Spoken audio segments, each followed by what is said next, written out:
السلام عليكم ورحمة الله وبركاته. الحمد لله رب العالمين والصلاة والسلام على أشرف المرسلين وعلى آله وأصحابه وأزواجه وذرياته وأهل بيته أجمعين. சங்கைக்கும் மென்மைக்கும் உரிய பெரியோர்களே, சகோதரர்களே, எல்லாம் வல்ல அல்லாஹு ஜல்ல ஜலாலுஹு நாம் செய்யக்கூடிய எல்லா நற்காரியங்களையும் முகஸ்துதியின்றி இஹ்லாஸான முறையில் இறைவனுக்காக மட்டுமே செய்யப்பட்ட நல்வணக்கங்களில் நம் வணக்கங்களை அல்லாஹ் கபூல் செய்வானாக. நாம் செய்யக்கூடிய வியாபாரங்களிலும் தொழில்துறைகளிலும் நஷ்டமில்லாத ஹலாலான முறையில் நிரம்ப லாபத்தை பெற்று இந்த லாபகரமான வாழ்க்கையை கொண்டு தம் தேவைகளையும் தேவை உடையவர்கள் தேவைகள் நிறைவேற்றக்கூடிய நல்ல பொருளாதாரத்தையும் உள்ள விசாலத்திலும் அனைவருக்கும் தந்தல்வானாக. கஞ்சத்தனம் என்கிற தீய பண்பை விட்டு அல்லாஹ் நம்மை பாதுகாத்துக் கொள்வானாக. நம்மை இந்த உலகத்தில் வாழ வைக்கும் காலமெல்லாம் நோய் நொடி இங்கே உள்ள ஆரோக்கியத்தோடு வாழச் செய்து அந்த ஆரோக்கியமான வாழ்க்கையை கொண்டு அல்லாஹ் ரசூலை நெருங்கக்கூடிய அனைத்து நல்லவர்களையும் புரியக்கூடிய நல்ல முத்தகீன்களின் கூட்டத்தில் அல்லாஹ் நம்மை ஆக்கி அருள்வானாக. திடீர் மரணங்களை விட்டும் தீய மரணங்களை விட்டும் நம்மையும் நம் குடும்பத்தையும் நம் சமூகத்தையும் அல்லாஹ் முழுமையான முறையில் பாதுகாத்துக் கொள்வானாக. மருத்துவமனையின் செலவினங்களை விட்டும் வேதனைகளை விட்டும் அல்லாஹ் நம்மை காத்தருள்வானாக. நம்மில் யாரெல்லாம் நோயால் பாதிக்கப்பட்டு வீடே கதி என்றும் ஆஸ்பத்திரியை கதி என்றும் அல்லல் பட்டும் அவதியுள்ளும் இருக்கிறார்கள் அத்தனை மக்களுக்கும் வெகு விரைவில் நோயை போக்கி உள்ள ஆரோக்கியத்தை வழங்குவதோடு அவர்களை கொண்டு அவர்கள் குடும்பத்திற்கும் சமூகத்திற்கும் நல்ல பலன் தரக்கூடிய மக்களாக ஆக்கி அருள்வானாக. நாம் இந்த உலகத்தில் வாழ்ந்து மறைகிற நேரத்தில் லா இலாஹ இல்லல்லாஹ் முஹம்மதுர் ரசூலுல்லாஹ் என்ற கலிமாவை மொழிந்து ஜன்னத்துல் ஃபிர்தௌஸை கண்ணால் கண்டு மகிழ்ந்து சிரித்தவனுமாக மரணிக்கக்கூடிய நல்பாக்கியம் பெற்ற மக்களில் அல்லாஹ் நம்மை ஆக்கி அருள்வானாக. மரணித்தும் மரணிக்காத இறைநேசன் கூட்டத்தில் அல்லாஹ் நம்மை ஆக்கி அருள்வானாக. நாளை மறுமையிலே முத்து முஹம்மது ரசூலுல்லாஹி ஸல்லல்லாஹு அலைஹி வஸல்லம் அவர்களின் திருக்கரங்களால் ஹவுலுல் கௌசர் என்கிற தடாகத்தின் இருவரையை அன்னாரின் ஷஃபாஅத்தை பெற்று அன்னாரின் கரம் பிடித்து ஜன்னத்துல் ஃபிர்தௌஸ் என்ற உயர்ந்த சொர்க்கத்தில் அவரோடு அல்லாஹ் நம்மை சங்கமிக்க செய்வானாக. எல்லாவற்றுக்கும் மேலாக இறை அன்பை பெற்று இறைவனை பார்த்து பரவசமடையக்கூடிய அவர்களுக்காவையும் ரிதாவையும் பெற்ற மக்களில் அல்லாஹ் நம்மை ஆக்கி அருள்வானாக. அருமையான மூமின்களை, புஹுலுல் தானா என்று சொல்லக்கூடிய ஒரு இறைநேச செல்வர் ஒரு நாள் ஒரு ஊரிலே நடந்து சென்று கொண்டிருக்கிறார்கள். பாதையிலே பல குழந்தைகள் மகிழ்ச்சியாக துள்ளி குதித்து சிலர்கள் பொம்மைகளை வைத்துக் கொண்டு விளையாடி ஆடி பாடி மகிழ்ந்து கொண்டிருக்கிறார்கள். குழந்தைங்க விளையாடுறதை பார்த்தாவே பெரியவங்களுக்கு ஒரு சந்தோஷம் இருக்கும். அப்படி நின்று வேடிக்கை பார்த்து கொண்டே இருக்கிறார்கள்.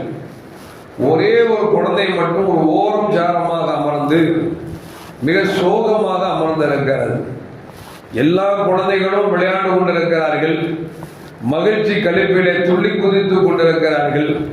சிலர்கள் பொம்மையெல்லாம் வைத்து விளையாண்டு கொண்டிருக்கிறார்கள்.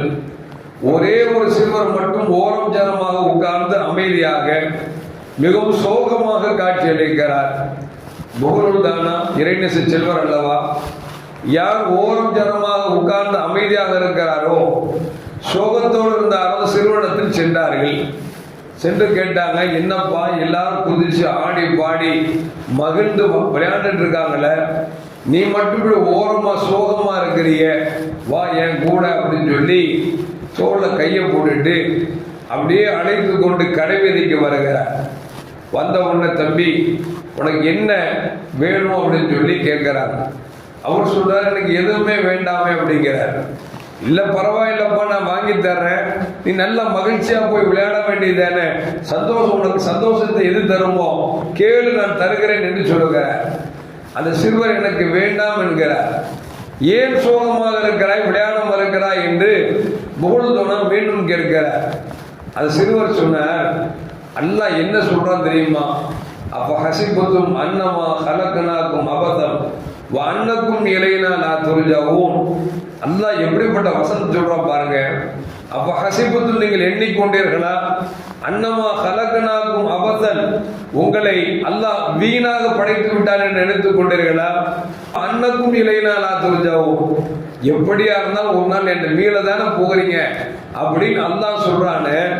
நம்ம உலகத்துல விளையாடுறதுக்காக வந்தோம், வீண் விளையாட்டுக்காக வந்தோம் அப்படின்ற உடனே புகழ் தானம் திகைச்சு போயிட்டான். சின்ன பையனா இருக்கிறான், ஒரு வசனத்தை சொல்லி அல்லாஹ் நம்மளை வீணா படைச்சிட்டானா நீங்க மீண்டும் அவனை திரும்ப மாட்டீங்களா அப்படின்னு வசனத்தை சொல்லி புகழ் தானம் திகைக்க வச்சுட்டான். புகழ் தானம் கேட்கிறாங்க, அப்படின்னா நீ எதுக்குப்பா படைக்கப்பட்ட அப்படின்னு சொல்ல அப்படின்னாங்க. அவரு சொன்னாரு, சின்ன பையன் சொன்னாரு, அல்லாஹ் என்ன சொல்றான், வமா கலத்துல் ஜின்ன வல் இன்ஸ இல்லா லியஅபுதுன், மனித வர்க்கத்தையும் ஜின்னையும் என்னை வணங்குவதற்கல்லவா நான் படைத்தேன் என்று அல்லாஹ் சொல்கிறான் என்று சொன்னால், அவனை வணங்குறதை விட்டுட்டு அவனை சிந்திக்கிறதை விட்டுட்டு உலக விளையாட்டிலே மகிழ்ச்சியாக கழிப்பது என்பது ஒரு நல்ல மூமினுக்கு அழகல்ல என்று சொல்லி புகுலூர் தானாவிடத்திலே சோகமாக இருந்த அந்த குழந்தை பேசியது. புகுல்துனா கேட்கிறாங்க, உனக்கு எப்படிப்பா இந்த வயசுல இவ்வளவு பெரிய அறிவு? ஆயத்தை சொல்லி அல்லாஹ் அவன் வீணா படைக்கலங்கிற, எதுக்கு படிச்சா அப்படின்னா அவனை வணங்குவதற்காக படைச்சிருக்கான்னு சொல்லி குர்ஆன் ஆயத்துல சொல்றிய, உனக்கு எப்படிப்பா இதெல்லாம் தெரியும் அப்படின்னா அந்த மாணவன் சொன்னான், அந்த குழந்தை சொன்னது, என் தாய் எனக்கு அப்படி அடிக்கடி உபதேசம் செய்வார்கள். செய்வது மட்டுமல்ல, ஒரு நாள் அவர் அடுப்பை பத்த வைக்கிற பொழுது சிறு சிறு சுள்ளிகளை வைத்து அடுப்பை பத்த வச்சுட்டு அப்புறம் மேல பெரிய பெரிய விறகுகளை வைத்தார்கள். என் தாயிட்ட கேட்டேன், என்னம்மா சின்ன சின்ன சுள்ளிகளை தீய பத்து வச்சுட்டு அப்புறம் பெரிய விறகுகளை வைக்கிறீங்களே என்று கேட்ட பொழுது தாய் சொன்னாங்களாம், அப்பதான்ப்பா தீ பிடிக்கும். அதே நேரத்தில் நாளைக்கு மறுமையில் அல்லாஹ் ஜல்ல ஜலாலுஹு நரகத்தை மூட்டுகிற பொழுது குழந்தைகளை வைத்துத்தான் நரகத்தை மூட்டி அதற்கு மேல் பெரியவர்களை போடுவார் என்று அவர் சொன்னதிலிருந்து நான் நரகத்தை அல்லாஹ்விடத்தில் பாதுகாப்பு தேடி நான் இறை சிந்தனையை என்னை கழித்துக் கொண்டிருக்கிறேன் என்று சொல்லி புகுலூர் தானா ரஹ்மத்துல்லாஹி அலைஹி அவரிடத்தில் ஒரு மாணவன் சொன்னான், ஒரு சிறுவன் சொன்னான் என்று சொன்னால், அருமையான பெரியவர்களே, குழந்தைகள் நாமும் வளர்க்க வேண்டும். ஒரு குழந்தை இன்னொரு குழந்தை அடிக்கிறது என்று சொன்னால், ஏசினார்கள் என்று சொன்னால், பேசினார்கள் என்று சொன்னால், நம்மளால முடிஞ்ச வரைக்கும் ரசூலுல்லாஹி ஸல்லல்லாஹு அலைஹி வஸல்லம் காட்டிய வழி. ஒருத்தன் அசிங்கமா பேசுறான் அப்படின்னா, தம்பி ரசூலுல்லாஹ் சொன்னாங்க, யார் நல்ல வார்த்தை பேசுகிறார்களோ அவருக்கு சொர்க்கம் உண்டு என்று பெருமானார் ஸல்லல்லாஹு அலைஹி சொல்கிறார்கள். தீய வார்த்தை பேசினால் அதற்கு நரகத்தை தருவேன் என்று முஹம்மது ரசூலுல்லாஹி ஸல்லல்லாஹு அலைஹி சொல்கிறார்கள். இப்படி நாம் குழந்தைகளுக்கு அவர் செய்கிற தவறை நாம் சுட்டி காமித்துக் கொண்டிருந்தோம் என்று சொன்னால், அந்த குழந்தை வளர வளர வளர இறை பக்தியிலையும் இறை சிந்தனையிலையும் மறுமை சிந்தனையிலையும் சொர்க்கத்தை ஆசிக்கக்கூடிய குழந்தையாகவும் நரகத்தை வெறுக்கக்கூடிய குழந்தையாகவும் வளரும். ஆனால் நாம் அப்படி செய்யறோமா அப்படின்னா, ஒரு குழந்தை ஒரு தப்பு செஞ்சா வீட்டுல சத்தம் போட்டா கூட, அட போடி அவர் சின்ன பையன் அவனுக்கு என்ன தெரியும், போக போக தெரிஞ்சிடும் சரியாயிரும் அப்படிங்கிறதுனாலதான் என்ன ஆகுது அப்படின்னா, அண்ணன் தம்பிக்குள் அடித்தவன் பக்கத்து வீட்டுக்கார பையனை அடிக்கிறான், பக்கத்து வீட்டுக்கார பையனை அடிக்கிறவன் வியாபாரத்தில் அடிக்கிறான். இப்படி சிறு வயதில் நாம் திருத்தாதன் காரணமாகத்தான் பெரிய வயதாக ஆக ஆக ஆக அவனுக்கு நரகத்தை பற்றியும் கவலை இல்லை, சொர்க்கத்தை பற்றியும் உங்களுக்கு கவலை இல்லை என்று சொன்னால் அல்லாஹ் தான் காப்பாற்ற வேண்டும். அருமையான மக்களே, ஒரு காலம் வந்தது, தவறு செய்தார் என்று சொன்னால் கபரிலை கொண்டு நம்ம கேள்வி கேட்பார்களே, கபர் நம்ம நெருக்குமே, கபரிலை வேதனை கிடைக்குமே என்றெல்லாம் பயந்த ஒரு காலம் வந்தது. ஆனால் நீ கபரா அதை பத்தி கவலையே படுறதில்லை. கபருக்குள்ள வச்சா என்ன நடக்கும், என்ன தண்டனை கிடைக்கும், அதை பற்றி குழந்தைகளுக்கு சுத்தமா தெரியறது இல்லை. மறுமை சொன்னோம்னா நரகம் சொன்னா நரகமா அப்புறம் பார்த்துக்கலாம், நம்ம அல்லாதான் சொன்னா கேட்டுவோம் அப்படின்னு கிண்டடிக்கக்கூடிய அளவுக்கு இன்றைக்கு பிள்ளைகளுடைய மனதில் ஈமானின் வலு குறைந்து கொண்டிருக்கிறது சொன்னால் அல்லாஹ் தான் காப்பாற்ற வேண்டும். எப்பொழுது ஈமானின் வலு கம்மியாகிறதோ, இறைச்சம் நமக்கு போய்விடுகிறதோ, அப்பொழுது அந்த குழந்தைகள் எப்படி வேண்டாலும் மாறுவார் என்பதில் எந்த மாற்று கருத்தும் அல்ல.